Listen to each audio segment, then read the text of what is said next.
it's June, isn't it? Can't keep up. June meeting of the Airport Special Management Committee, and so if you'd all join me and rise for the pledge of. I pledge allegiance to the flag of the United States of America and to the republic for which it stands, one nation, under God, indivisible, with liberty and justice for all. Thank you. First off, I'd like to thank Robbie for filling in for me last meeting. I was out traveling up to Boston using our airport, and I had a great experience, so thank you for that. And we have some staff recognitions. Ben, you want to handle that? Yes, sir. Thank you, Mr. Chair. Today, I'd like to take this opportunity and recognize several of our employees who've completed our Lee County Guest First Customer Service Training Program, which is an intensive course taught by the Visitor and Convention Bureau to give frontline employees really all the tools to really successfully engage with all of our customers and provide, various levels of service. So really excited to be able to recognize 13 employees today that have passed the exam and earned the Certified Guest Service Professional designation. So today, if you could stand when I call your name, I'd appreciate that. First, we have Kim Abbey, Customer Service Agent in Base Operations in Pagefield. Thank you. And then we have Gage Holtzclaw, Joe Pittman, and Zach Van Meer, Line Service Technicians at Base Operations in Pagefield. We have Nicole Edlin, a Generalist in Human Resources. Thank you. Marcia Vocado, Administrative Services Coordinator and Communications. John Carang, Customer Care Associate in Terminal Operations and Safety at RSW. Leo Haltigan, Ken Moore, and Janet Carpenter Galvin, all trusted agents in the RSW Access Control Office. And Delmar Haley, a Traffic Control Specialist for APD. Yay. And again, I'd just like to thank you all for taking the time to learn and enhance the guest experience for all of our guests at RSW. Thank you very much. That's all I have, Mr. Chairman. All right. Thank you so much. Okay, let's go to the public comment on the consent or the administrative agenda. If you have any public comment right now is the time to make. Anybody? Okay, seeing none, we'll move on. Let's see, move on to the consent agenda. Yeah, go ahead. Mr. Chair, if I may, just for a minute, I'd like to request that item number 21 on the administrative agenda be pulled from the agenda today. All right. If you could, we have some dates that needed to be realigned, and we're just going to pull that. Recommend that we pull that and have that brought back at a later date. Okay. Do I have any objection to pulling administrative 21? Okay. See, it's unanimous. Thank you. All right. Robbie, do you have anything to pull on the consent agenda? No, sir. Thank you. Brad? No, sir. No? No. Scott? No, sir, thank you. Dana? No. Well, I'm going to pull number 5 because we're going to chat about it. Yes, thank you, Mr. Okay. Chair. Item number 5, we just want to make a slight amendment to some of the wording in the policy manual itself, and Brian McGonigal is going to address a change that needs to be made in the actual one of the paragraph. Thank you. Good afternoon, everyone. Brian McGonigal. This is a slight change we need to make in this consent number 5. In particular, Part 412 in the personnel policy, the last sentence should have been stricken out. We did not do that, so we'll correct that and bring it back to you next week at the board meeting. So you'll make the change and then it'll go to the Yes, sir. the port commissioners as passed by us without that. Yep. We'll Anybody, strike that out like I move that we strike the last 2 lines in item number 5. Second. All right, got a second? All in favor? Aye. Aye. Okay, so consent agenda. Have a motion? I'll make a motion that we Move on. All right, A second. all right, thank you. Any discussion? All right. All in favor? Aye. Unanimous, thank you. Let's see, so we'll move to the administrative agenda. Okay, Mr. Chair, first item on the administrative agenda is item number 16. No, I'm sorry. No, that's correct. Yeah, Yeah, item number 16. 16, which is request the board approve next year's budget, compensation plan, page field rates and fees, and an adjustment to our parking rates. And I would ask that Mr. McGonigal introduce the item Yeah, further. sure. Thank you. Number 16 is next year's budget. If you recall, we went into detail at the May workshop with the commissioners with the budget. This is, what we have here today is identical to what the board saw and endorsed. We had a good discussion with them. We outlined our goals, which is to maintain a competitive CPE, allocate resources for new positions, a proposed pay plan adjustment at 5% on 10/1 for all employees, and again, to continually strategically use our CARES, CARISA, and ARPA funds to help stabilize rates. The budget before you today meets all those goals. It's like I said, it's identical to what the board saw. If you want, I could give you a 30,000-foot overview, or I can tell you that just last month we met with the signatory airlines. Very constructive meeting, positive feedback. They had no questions. It was, and also, we talked at that board workshop about changing the parking rates in the parking garage. They're identical to what the board endorsed. We're going to change the garage from 18 a day to 24 to help ease congestion in the garage. And then in the long-term lot, eliminate that second discounted week. So if you have any questions, I can dive into the details. Anybody have any questions about the proposed budget? All right, take a motion. I move that we approve the item number 16. I'll second it. All right. Moved and seconded. Any discussion? All in favor? Aye. Approved? Oh, I'm sorry. Chair, Back that up. we need to ask for Public comment. whether there's any Public public Oh. comment on each of the administrative Yeah, agenda sorry. items. New thing. Any public comment prior to the vote? We have a motion and a second. All right, see none. All in favor? Aye. Aye. Aye. Still unanimous. Okay, number 17. Item number 17 is request the board enter into an agreement with JBT for $190,000 for a 5-year period to manage our jetway systems. Brian, could you further explain that? Yeah, sure. Thank you.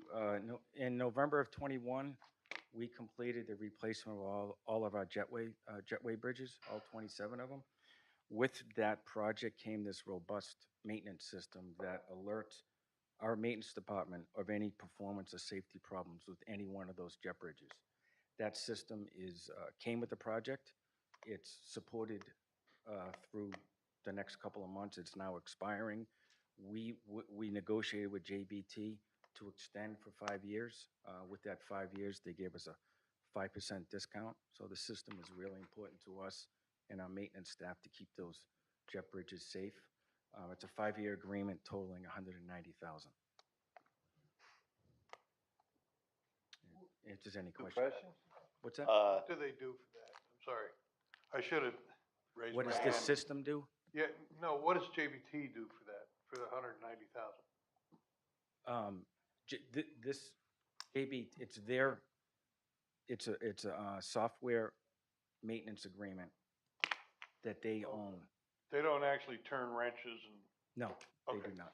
all right, thank you. It's an IT software and support system. Thank you. Is that a 24-hour day? I'm getting a nod from my IT director, so he's like, yes, 24 hours a day. Yep. You did an excellent job in negotiating that. That's a very Yeah, good it price, was, it seems. Heads All up, right. heads up. Public comment on the item? All right. Take a motion. I move that we approve the contract for the $190,000. All right, Robbie seconded it. All right, all in favor? Aye. Aye. Opposed? All right, unanimous again. Number 18? I'm sorry, Ben. Go ahead, Brian. I was on a roll. Number 18 is request the board a land lease for a corporate hangar at Page with Alessio Development Group. This is a corporate hangar with Alessio. They're going to build the parcel is approximately 22,000 square feet. The rent's going to kick in July 1st. It's a 20-year lease. It's a typical corporate hangar lease, 20 years with 3 5-year options, so it can go out to 35. It starts at $1,400 a month with CPIs kicking in 3 years. So we're happy to do this, and we have the land available. Just curious, I could have probably Googled it, but what is it Alacio does? They're a developer. They're a real estate Developer? developer. Yeah. Okay, good. They're doing the They- Palm they Plaza bought- project. They bought Royal Palm Square, Ah, and they are okay. doing that big project at Martin Luther King in I knew I'd heard of 75. that. Okay. And they're also doing, there where Hanson runs into Ortiz, a big bunch of wetlands there they've reclaimed. So they're making a lot of investment. A lot in our community, yes. Okay. So, I met them, they're good people. Good. I'm gonna take me for a ride on their airplane. I'm Now, just wait a kidding. minute. You're so funny. You know this is being recorded. Right? Yeah. They're nice people, and they're young. The head guy's pretty young. Yeah, so I'm happy that they're in town. All right, any public comment? Did we say that? Okay, sorry, got off track. Take a motion. I move the item. I'll second it. All right, moved and seconded. Any further discussion? Call for a vote. Aye.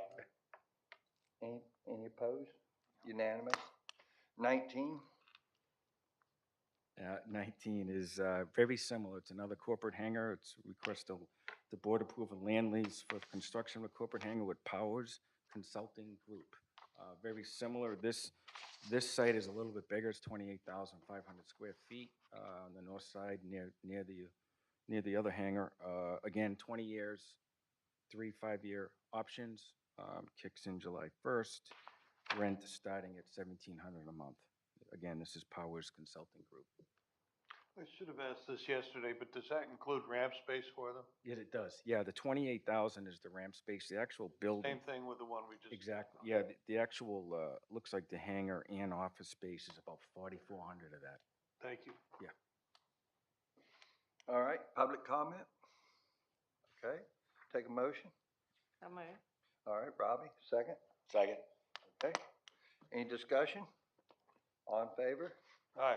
Opposed? Aye. Unanimous. Number 20? Thank you, appreciate it. Number 20 is request the board approve a service provider agreement with Bradford Airport Logistics for operation of the airport's new consolidated receiving and distribution center. A little background on this, a critical component of the terminal expansion project that's under construction right now is we're building a new remote loading dock or CRDC, Consolidated Receiving Distribution Center. So we are taking the loading dock's going away. We're building a new CRDC. It's almost done right now. We went out on the street in June of '22 to find a provider to operate that for us in June of '22, and then in September we only received one proposal from Bradford Airport Logistics. This is all they do. They've been in operation for 22 years. They're in over 24 airports. Just recently Orlando, and they've been in Tampa for quite a while. What they will do for us, all deliveries will no longer come into the facility. All deliveries will go to this remote loading dock. Bradford and their staff will secure it and deliver it to the concourses. This is what we call a cost-neutral model. We're gonna recoup 90% of the costs from our concessionaires, which is about 2.5% of their gross. So This is a 7-year agreement, I failed to mention. 7-year agreement, it's an annual fixed fee. It starts at 1.5 million, goes to 1.9. It pays for everything that Bradford is doing. And like I said, 90% of that we're gonna recoup from our concessions. So Could I ask a Yeah. question? So how many employees will they have at that building, you think? Yeah, Carolyn, how many? Thank you. Did you hear that? 7 to 9 to open And and, then when the stuff comes in, do their employees deliver it Yes, they throughout the do. airport? yep. And are uh, we currently doing that ourselves? So right now, all deliveries go to the loading dock. We don't deliver it to concessions. They go to loading dock, they break it down, they bring it to their respective concourse. Right now, Bradford and their staff will secure it, screen it, and deliver it right to the, so it's gonna be a lot different for our tenants, something they're not used to, but this is becoming more and more common in the industry. It should actually be less confusing, shouldn't it? Probably more secure, I would think. That's what I'm thinking. Well, the thing great about it is, we're, providing this service at several different locations currently. And we're able to consolidate all of it and build it as part of the new airport terminal building expansion. So it's a real win-win for us in terms of, freeing up space and consolidating services. So there's several benefits. Yes, sir. All right, is there any public comment? Take a motion. I move the item. All right, second. I'll second. All right. Any further discussion? All in favor? Aye. Opposed? Unanimous? We pulled 21. Thank you very much. We'll move to 22. Steve?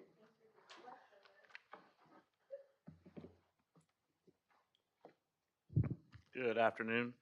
Agenda item 22 requests the board approve the First Amendment to the management agreement for the operation, management, and maintenance of the rental car fueling system with fuel facility management.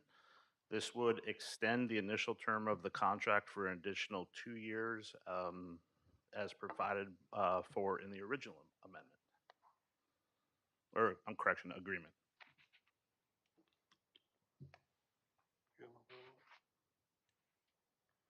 That's it. Any public comment? Are you finished with that, Steve? Yes, sir. Yeah, any public comment? I move the item. Okay. Any discussion? Second. Any discussion? I was gonna ask you, so we have, that's why I was kind of lost, I was reading it. We have a fuel facility management company that distributes the gasoline to the rental cars? For the rental cars, yes, sir. Yeah, they handle the pumps, the Their own- tanks. Do they have their own tanks and stuff each They do. person? They have 6 25,000 gallon tanks, and as well. Company? No, this is consolidated. So fuel facility management manages the fuel for the car rentals. Those who participate in that program pay for that cost. That cost goes to the maintenance and operation of all the fuel there. So the pipes, the hydrants, pumps, things of that nature. Does it operate like a gas station, or do they have a place like at each facility that they have their own meter?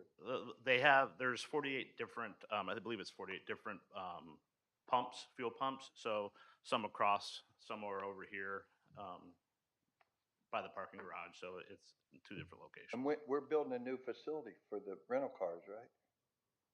Well, Mr. Chairman, Sure. so we have, as part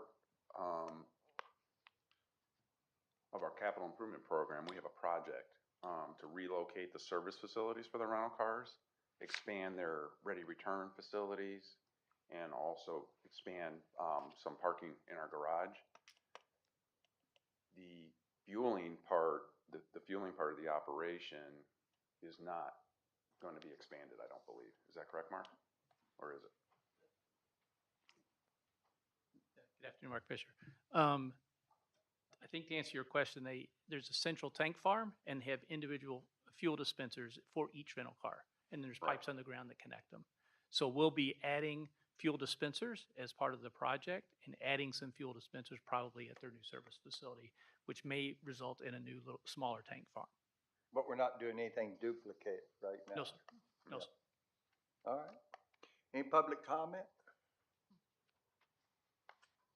Motion? Already Already have a motion and a second.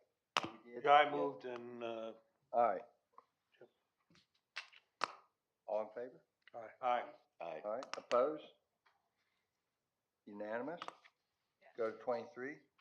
All right, Administrative Agenda 23 is a request for the board approve a 5-year contract between the Lee County Port Authority and ABM Aviation for the operations and management of airport parking and shuttle services at Southwest Florida International Airport. The total cost for the 5-year contract term is approximately $4.1 million, plus any reimbursable operating expenses as approved by the authority. Those reimbursable expenses are expected to be approximately $4.7 million the first year and are comparable to the existing contract. And those reimbursable expenses are approved separately through the annual budget approval process. I have a couple comments to make. Go ahead. We got a lot of promises from this group about how they were going to evaluate our current services and what we were getting, and how we could be more efficient with it, and how we could get more space in the parking garage, and yada, yada, yada. So hopefully, once this contract is approved and they start moving forward with it, they'll be able to provide some of those services that they promised in their introduction to us. Looking forward to seeing them. So, this is our first time with this group, isn't it? Yes, correct. And it's a significant change from what we've been doing, Right. really. What will they do significantly different? You tell me. They told us they would. I mean, like, what is it? What changes? I don't know. They said that they could evaluate our parking services and our garage service and. Oh, I mean, yeah, revenue. The But I mean, technology. otherwise, they just pick the people up and bring them here, right? No, well, I look at the garage, and they're gonna have different access, point, or not access points, but access, procedures. And, you can run the garage, I mean, I should not step in for, what staff does here, but you can run the garage one way or you run it the other way, and one way is good and the other way is not so good. And I think this is gonna hopefully be a good change for us. I've had issues in the garage in the past, and I'm a frequent user. Well, part of it, we don't have enough room, and we are, I believe it's on the agenda, we've increasing the fees. a We little did bit. that, yes. Yeah, we did that earlier here. Yeah. Yeah. It's part of Alright. it. Public comment? Take a motion. I'll move. I'll move the item. Okay. I'll I'll second second the item. Just let Robbie second it. I'll second, because Okay. I hear some angst down there from you already. They haven't even started yet, have they? All right, any further comment from the board? All right, all in favor? Aye. Opposed? All right, unanimous. Thank you. 24, Emily.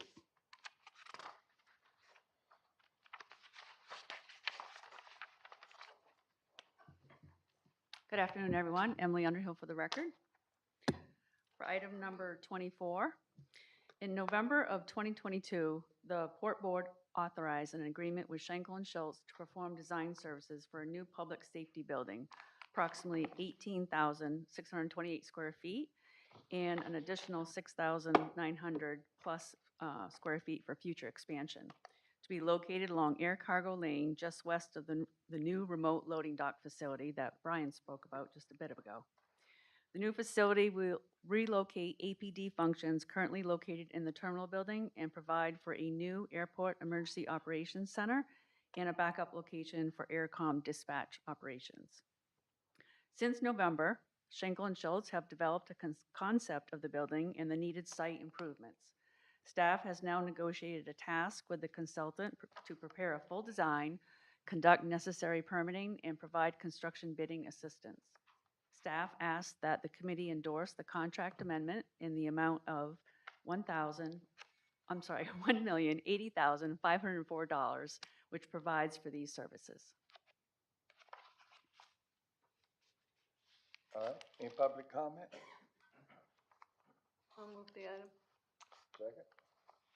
Second. Dana, thank you. Any discussion? Emily, how much is the, public safety building total to build? Right now, the target is about 15 million as a total project budget. So right now, they don't have their own building, do they? No. No, well, they should be happy about that. I think they are. All right, any discussion further? All right. All in favor? Aye. Opposed? It's unanimous. 25, All right, item number 25. At the recent May board meeting, the board concurred with staff's recommendation ranking the team of Suffolk Construction, Wright Construction Group as the top-ranked firm. In this capacity, Suffolk will serve as the Port Authority's construction manager for the RSW Concourse E project, which is currently under design. The scope of the design includes a new 14-gate Concourse E facility, associated terminal and roadway expansions, and apron and taxiway improvements to provide added capacity to the RSW terminal through 2036. As you know, the project will be the largest project ever undertaken by the Port Authority and will involve complex phasing and construction sequencing. Since the May board meeting, staff has completed contract negotiations with Suffolk and is seeking endorsement of a 5-year agreement.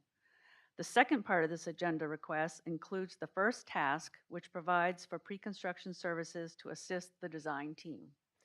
As the design has been underway for almost a year, the CM will be compressing its efforts to bring themselves up to speed and continue to provide pre-construction services to support the design phase ahead of the targeted construction procurement of the project anticipated to be February of 2024.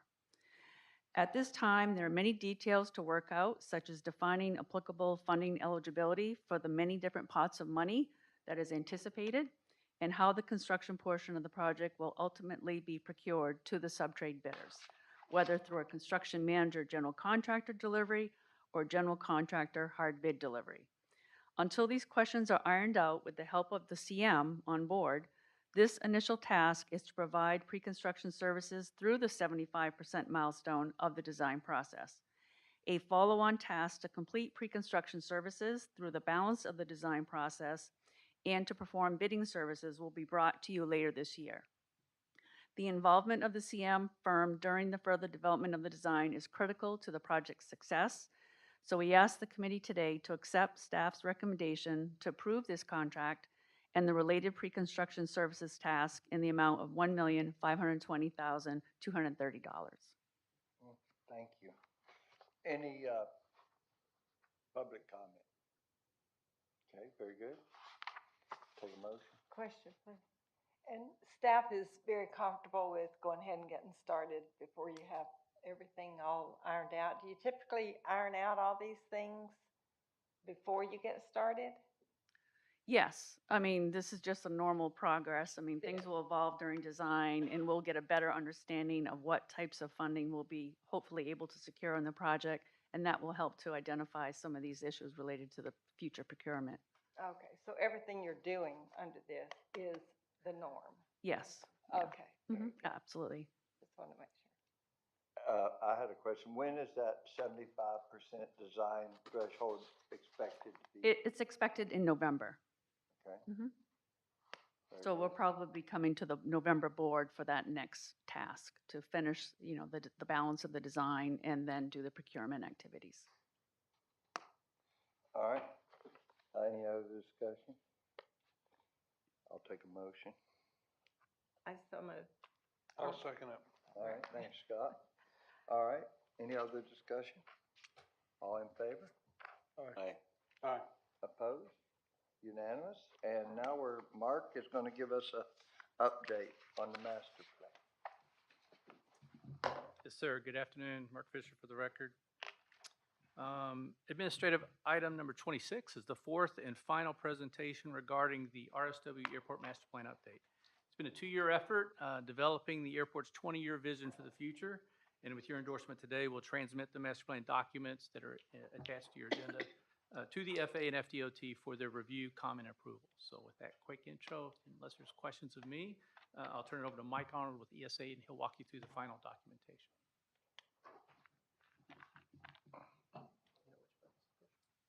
Not yet. Mike Arnold with ESA, and we'll get set up here. We do have a brief presentation for you. Just a reminder, there are a number of different elements of a master plan, number of different teams that have been involved. And we pulled together the information provided and all of the analysis done by that really complex team of firms that have extensive experience working here at RSW. Key firms were Ricondo, Atkins, and Johnson Engineering, and navigating that process over the past 2 years. So this is an outline of all the different components, some of the different individuals that were involved. I know we've showed this before, but it is a pretty complex process and a fairly large undertaking. Just to remind you all of where we've come from, it's been a 2-year effort to get to where we are today. In late 2021, we delivered the initial documents, the initial deliverables, which included the existing conditions analysis, the forecasts, the additional gates alternatives, and each round of meetings that we've held included public comment and outreach periods. In early 2022, it was the second round that included the runway demand capacity analysis, the near-term needs and priorities, which essentially refined the terminal gate analysis and developed some of the concepts for the North Area Plan. In the fall of last year, we developed the facility or delivered the facility requirements and the early preferred concepts for the balance of the facilities at the airport. Today, we're going to be reviewing the airport layout plan itself, as well as some of the different elements, talking about a little bit of the environmental analysis that we've done to go hand in hand with the development concepts, and then the summary of the 10-year capital improvement program for the airport. Airport layout plan is one of the key elements of a master plan, of the output of a master plan. FAA reviews and approves 2 different elements. They'll review the overall master plan and provide feedback, but they actually issue approvals for the forecasts and the airport layout plan. The airport layout plan has a number of very specific things that have to be depicted, including the safety areas in and around the airfield facilities, and then the various different developments on the airport itself. To be eligible for federal funding, a project has to be depicted on the airport layout plan. So it's an important document that reflects ultimately the output of the master plan effort, and that airport layout plan will get adjusted and revised as needed as you move through the implementation process. There's a number of different colors you see depicted here. One of them is orange. That's the facility needs through the planning period, the next 20 years. Things that are depicted in blue are the long-term needs at the airport. And things that are depicted in like a gray or darker scale, that's the existing facilities at the airport. There's also some conservation areas at the north end and southwest end, and some non-aviation related development, Skyplex area. Zeroing in a little bit on the terminal area plan, this depicts the ultimate configuration of Concourse E, which will ultimately be able to accommodate 19 gates. The development of that concourse is currently underway with the initial 14 gate development. You can see there are a number of other expansions planned for in the long term. In blue, we have head house expansions to each of the 3 concourses, as well as the expansion of Concourse A, and also the taxiway and apron systems to be able to support that development. We also have expansion of the parking garage and rental car area. As we zoom back a little bit, in the last meeting, we presented some more detailed concepts relative to these different facilities, but you can see the other support elements that are planned for. We have the future long-term parking, F3 there, the rental car facilities expansion, F2, F9 as you kind of move to the south is the expansion of the employee parking area, And then we get long-term parking along the entrance road, F11, and then a future cell phone lot, F10. So that's generally how they would lay out relative, and you can see the RPZ, where the RPZ is for the future runway, just kind of east of the F11 there. And you can see that it's been planned to stay out of that particular area. As we look at the North Area Plan, we talked about in a previous meeting some of the different development concepts. This area would support general aviation, but also cargo, MRO, maintenance, repair, overhaul facilities, and on-demand cargo support as well. So that area, F13, that large rectangular area, is set aside for those types of uses. There's also provisions along the south side of that apron to have an apron edge taxiway that connects all of the facilities and aprons across the facility to provide maximum flexibility in how that area ultimately operates. We've also planned and created setbacks to plan for a second parallel taxiway in the event that that is needed on the north side. So you can see the blue, it's outside the planning period, but we've used setbacks to allow the flexibility of that happening. At the north end of the plan here, let me see if this actually works. Pointer. Here we go. We've got a fuel farm expansion. We've got the firefighting facility for the north area. We've got the advanced air mobility support facility. And then we have expansion of the maintenance facilities to the south there. As we look beyond 2041 and the planning period for the master plan, we have, again, the areas in blue, and one of the key elements of that is the future runway configuration. And as we discussed, while it's outside the planning period, we did look at current FAA regulations relative to airfield and taxiway design, and modified and updated the layout and the configuration of the runway to align with those current design standards, all of the fillet requirements and everything for the different aircraft design classes. Airport layout or land use plan is another element. It's really kind of looking at how the airport's going to evolve over time. The areas that are the closest in, the airfield elements, those are shaded in gray. As you move away from those, you have the aviation and airport support areas. Further away, you get into the non-aviation and aviation support areas, the environmental, and then the potential areas that could be either aviation or non-aviation, depending on how things develop in the future. As we take a step back and look at, well, what are the environmental implications of the development that's shown in the master plan? One thing to note is that much of the development on the airport, essentially the midfield complex, was addressed in the 1994 EA that the FAA issued a finding of no significant impact on. That included the south runway and the establishment of the 7,000-acre mitigation park. So essentially, development within the middle terminal core has already been addressed, permitted, and mitigated. We did look at other factors and how those would apply based on current standards. There has been evolution in regulation from an environmental standpoint, and then just changes in activity assumptions as well, and how that would affect things. So we essentially, based on the analysis, concluded that all of the projects that are included in the master plan through 2041 are under current thresholds of significance for all of the 15 different categories that the FAA evaluates. But this doesn't include the third-party leases or developments on the north side. So there are developments on the north side that may have, just like the Alta development and others, that may have to go through a separate environmental and permitting process for implementation. When you look at the north side, much of the development that's in that north area plan is redevelopment. So the impacts associated with that redevelopment area, those impacts are already incurred, the physical impacts, so there wouldn't be anything additional that we would anticipate to be able to develop that area.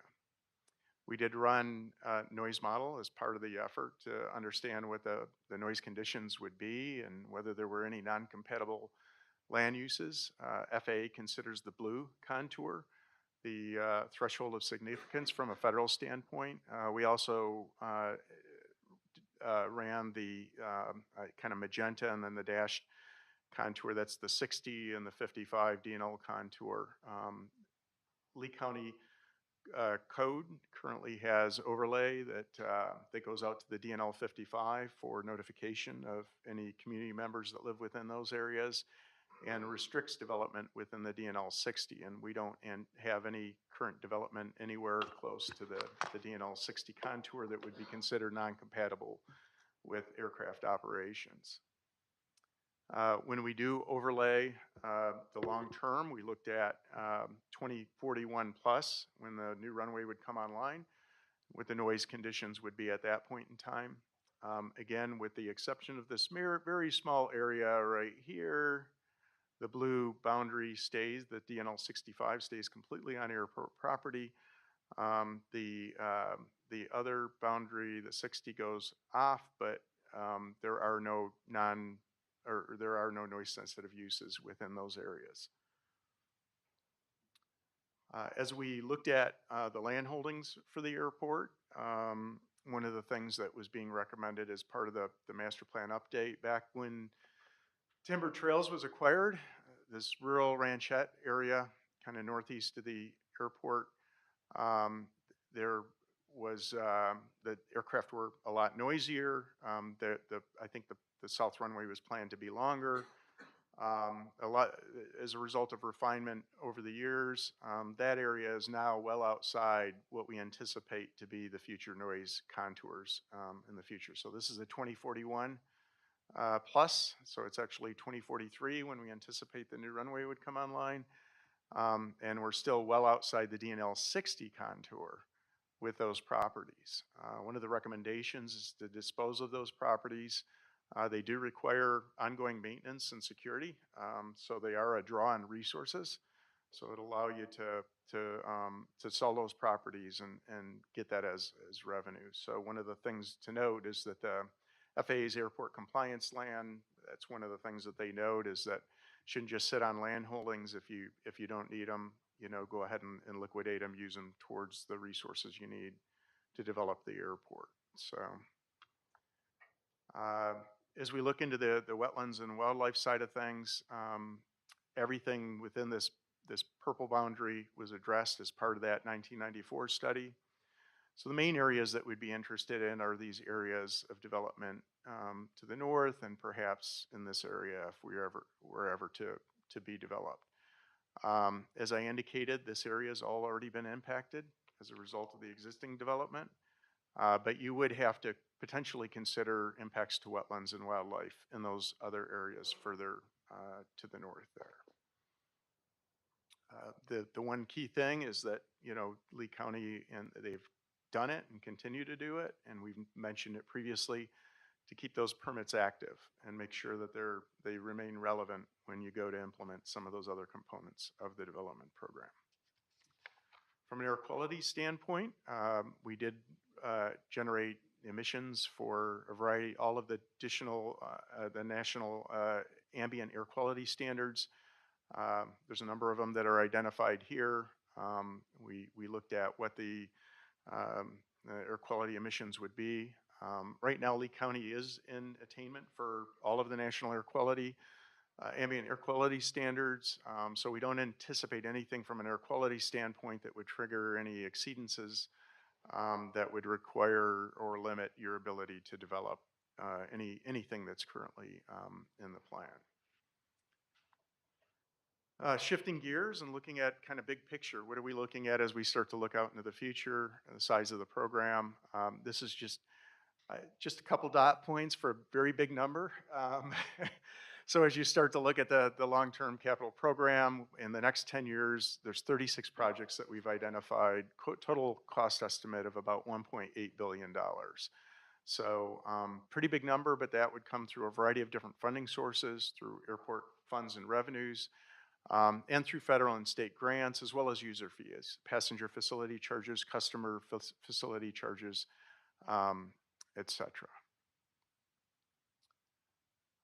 Just overview of the master plan document itself. The actual core of the document is about just under 300 pages. The appendices, I think, they're in somewhere in the area of a thousand, over 1,000, maybe over 1,500 even pages of documentation.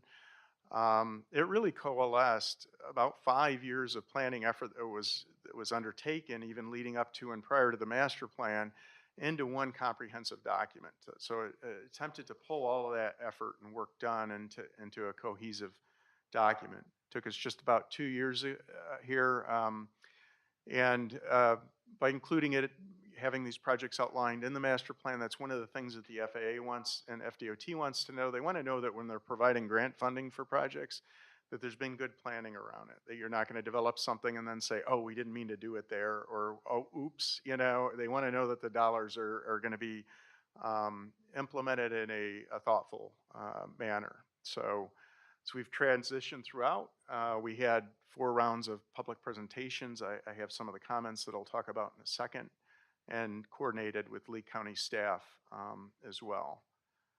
So from a public outreach standpoint, a number of different materials were provided on the airport website, including another video presentation. We've done video presentations narrated for each round of the master plan, and provided the actual layout and documentation information as well. So legal notices did go into not only the website and social media, but also through newspaper advertisements. That was just last month. And then you can see the number of hits on the project website, about 1,700 homepage views, about 204 views of the airport master plan itself, the presentation, and a number of different impressions through social media, up to 33,000 through Facebook. So try to get the word out there about the opportunities to become informed about the process and provide input as needed, or as folks might be interested. We only received 6 comments during the comment period. We've got they're fairly detailed here for you. The majority of the comments mainly related to wanting more air service to different locations, which is a common comment we see in master plans, or additional amenities. Again, a very common comment that we see, and I think some of these things are already in the works, from an amenity standpoint, I know, with some of the upgrades that you're currently underway. So, yeah, nothing that I don't think we've either addressed or anticipated in the plan from a physical facility standpoint itself. So where do we go from here? Essentially incorporate any comments that you might have or the board might have, ultimately transmit the documents to the FAA and FDOT. The plan is to do that next month. They would provide review and comment. We would address those comments. The intent is that we would make minor revisions to the document as needed based on their comments. But if there's something substantive, we would bring it back to the board for ultimate approval. So we don't anticipate anything, but you never know what comments might come up. The final document will be published on the airport website, available for public view. And again, it will be incorporated into various other documents, the comprehensive plan or other planning documents for the county, to make sure that everything's cohesive. And that's really it for you today. Happy to take any questions you might have. Yes? A couple questions. Number one, are you going to be looking at mitigation of the wetlands on a case-by-case basis? Or are you going to do a section, or are you going to do the whole 7,000 acres? Well, 7,000 acres is something that's already in mitigation. So I think on the north side of the airport, I know that it's on airport property, the Skyplex area. The 7,000 acres is a separate land holding. Yeah, separate than the main land holding. But I think to date, it's been addressed on a case-by-case basis. I'm not sure with the airport, if the airport plans to continue to do that on an as-needed basis, address that. Or if there is if they plan on trying to take it on, in a larger lump. I noticed in one of your photographs, you showed a Florida panther. And I know that that is prime panther territory. What are you doing to mitigate that lost habitat for the panthers? It would be coordinating with the U.S. Fish and Wildlife Service and Florida Fish and Wildlife Conservation to make sure that as the land is developed, that's taken into consideration. Any potential effects or impacts on the panther habitat. What are you doing in terms of zoning? Because some of the property is zoned for particular types of use. Are you just rezoning as a portion at a time, or are you doing a section of land in the rezoning as part of, and how far out in terms of time do you go in planning what the future uses are going to be for a particular area of this development? Mark, I'm probably going to have to defer that to you, or. Yeah, again, Mark Fisher. Like Mike said, the next step is to go downtown and incorporate in all of our plans. The airport has its own zoning district, Airport Operations Plan District, so they're all subsets to that. But I don't know if I answered your question or not. I mean, so as it relates to specifically for Skyplex, that's what Cushman Wakefield will be end up working with us on as far as those subsets and designations. We think we're covered. We think we've got a broad enough zoning to cover whatever we plan to do up there, but it depends on the outcome of the Cushman Wakefield Skyplex study, if some tweaks or adjustments need to be made. And of course, that would go through the gauntlet up to the board. Does the master plan address the infrastructure expansion program that's going to be needed? Specifically, as the uses expand, we're going to need more infrastructure.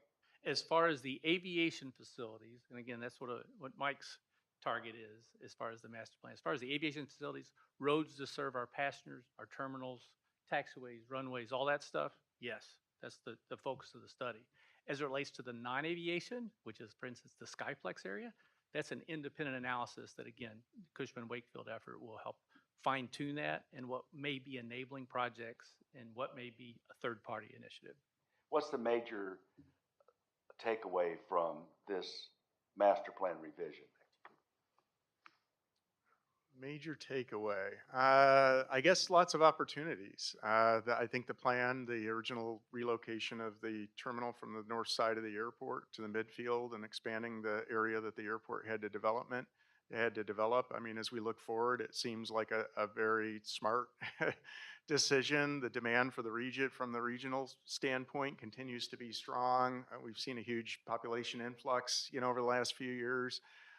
So I think the key challenge is just trying to understand how quickly to get the facilities in place to be able to support things at the appropriate level of service. And that continues to be a challenge in South Florida with the seasonal peaking the way that it is. And yeah, so, but I think going back to the 1994 plan, it really set the environmental documentation.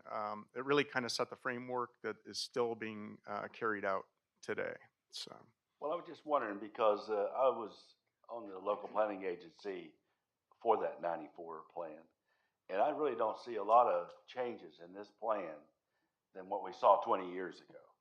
Yeah, what you see is further refinements. So if you saw the 1994 layout, the terminal area was a completely different shape and facility. So it's really the master plan helps you understand like where are we tracking, what do we need to be prepared for, and how do we shift gears as things move forward and continue to refine that. So it's a constant evolutionary process. What information did you have to feed into the plan to make those determinations? Well, the forecasting effort was a key one, and then the facility evaluations, understanding where we are with the demand and the peak hour requirements, and which facilities were meeting those requirements, which facilities were falling short. One of the things that we've seen, since the last recession with the consolidation of the airlines, the upgauging of aircraft, more passengers on fewer aircraft.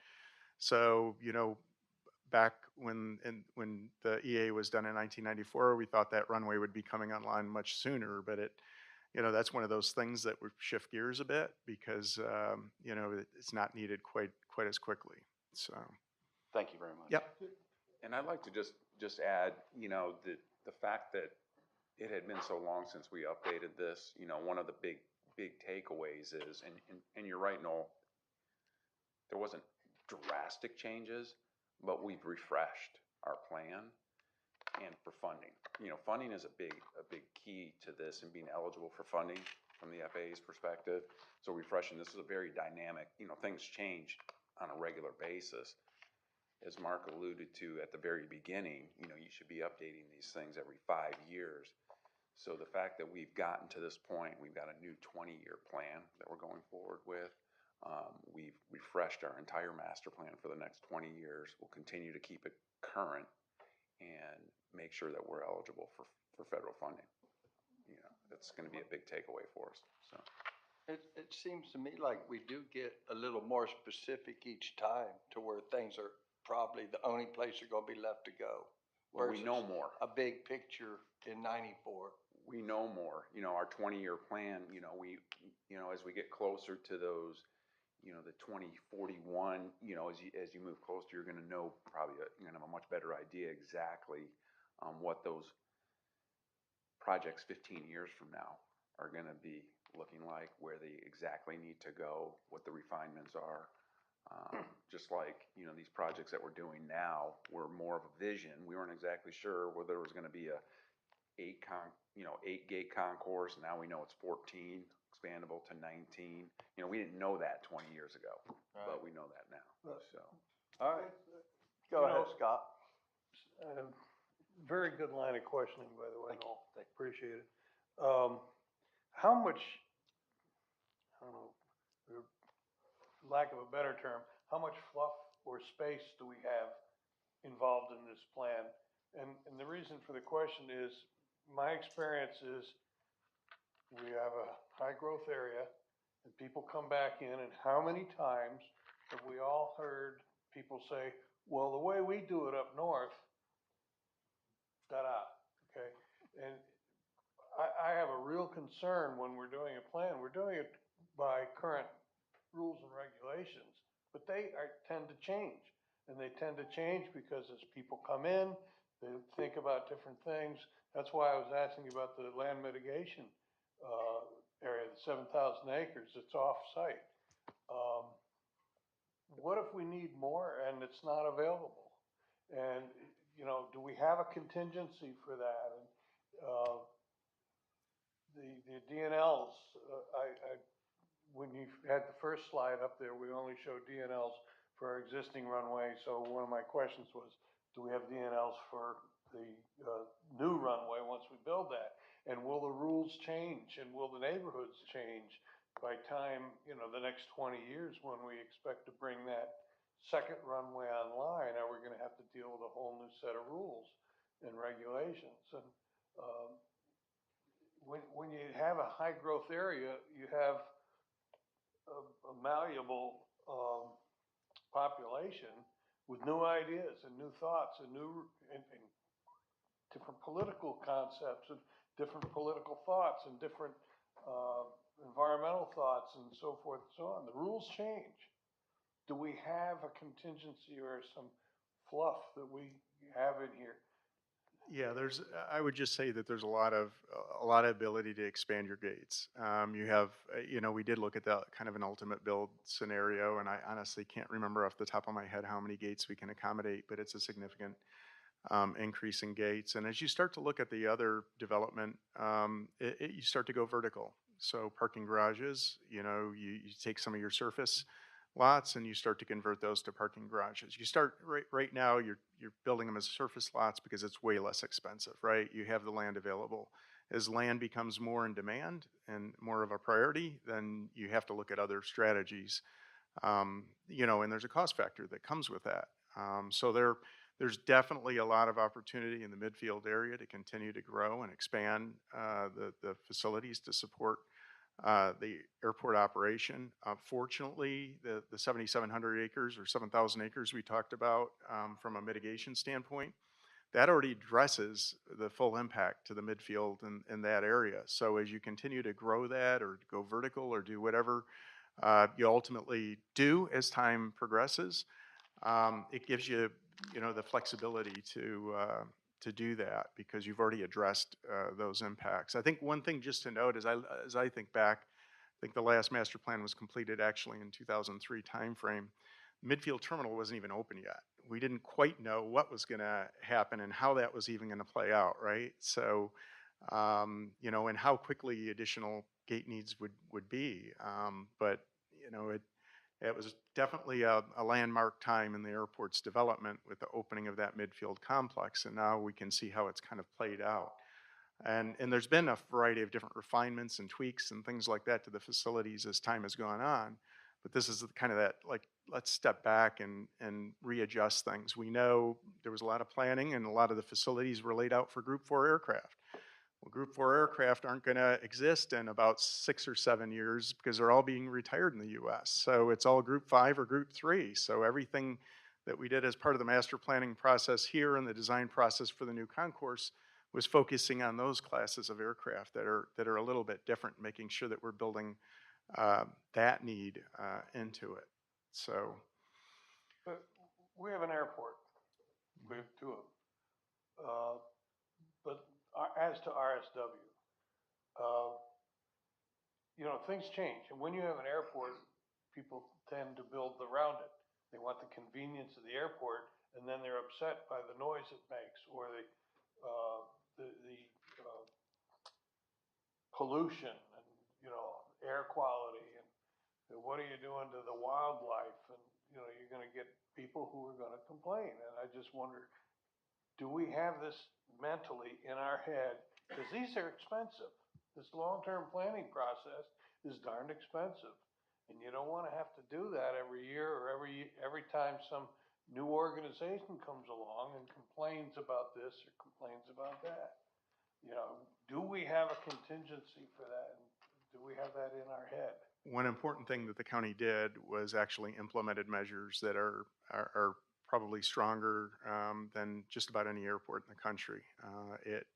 During the last Part 150, it took a look at, well, not only like what are the existing and near-term contours, what are the long-term noise exposure contours, and then set up zoning based on that. So it's one of the few airports in the country that restricts residential development within the future 60, the long-term 60 DNL contour. How do we do that? And requires notification.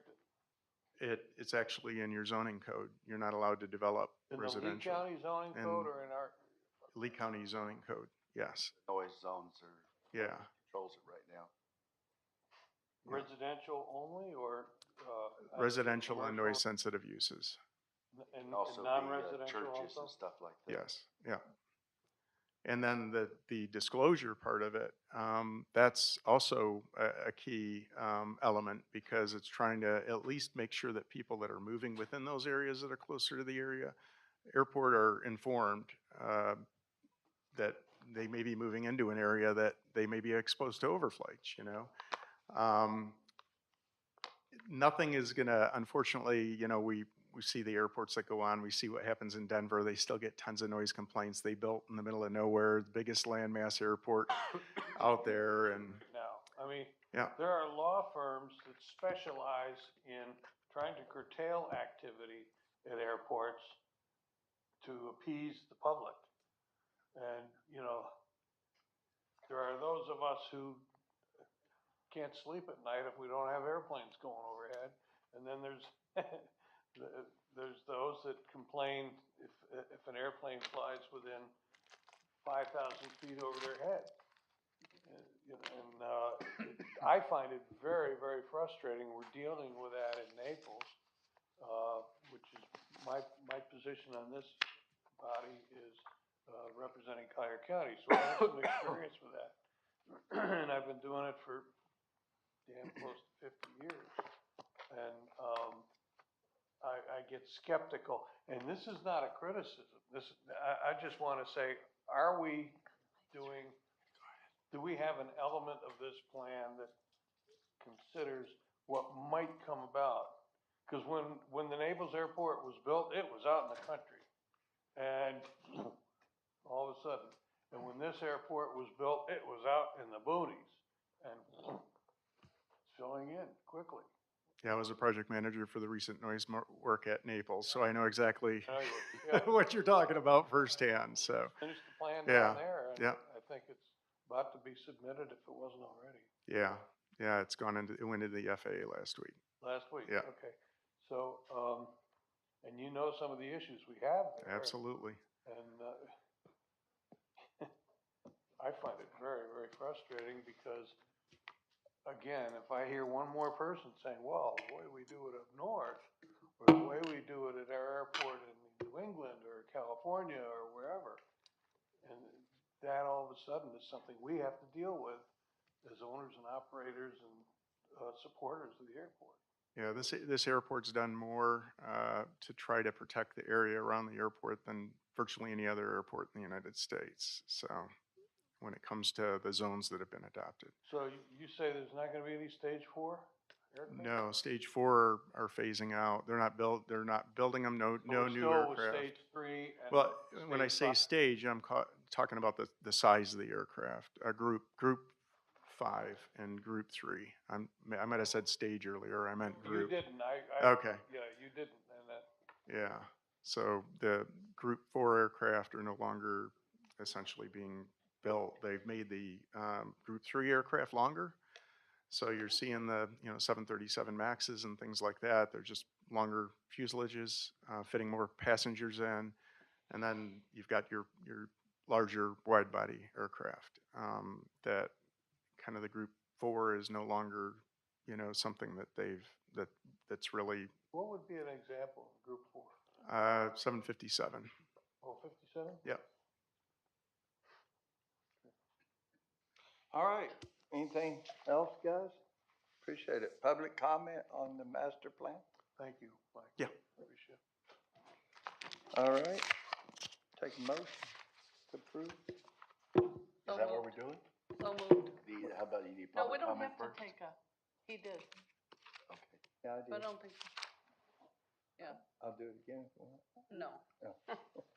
No, I don't know. Do we need to take I a need a vote? motion.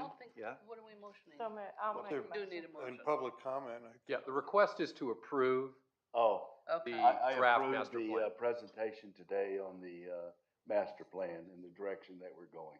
Okay. Second. There you go. Okay. All in favor? Aye. Any opposed? All right, that's approved. All right, good discussion. Executive director items. those were great questions. Thank you, Mr. Chair. I really don't have anything for today, other than just a reminder about our next meeting, which is on the 29th, joint meeting at 9:30 here. But other than that, I don't have any Wow. comments for you today. Sure you didn't take Mark's job? No. He might have something, so let's see Port what he's got Authority, going. yeah, that'd be it. He's got a long list today. Yeah. No items, Port Authority, Port Attorney items. no items. No items, okay, great.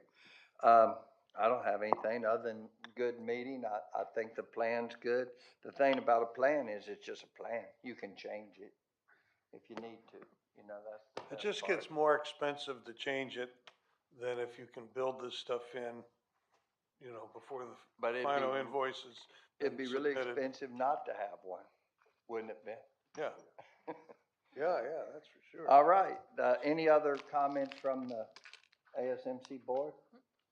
Okay, great. Let's see, public comments, anything? Okay, I guess we'll adjourn.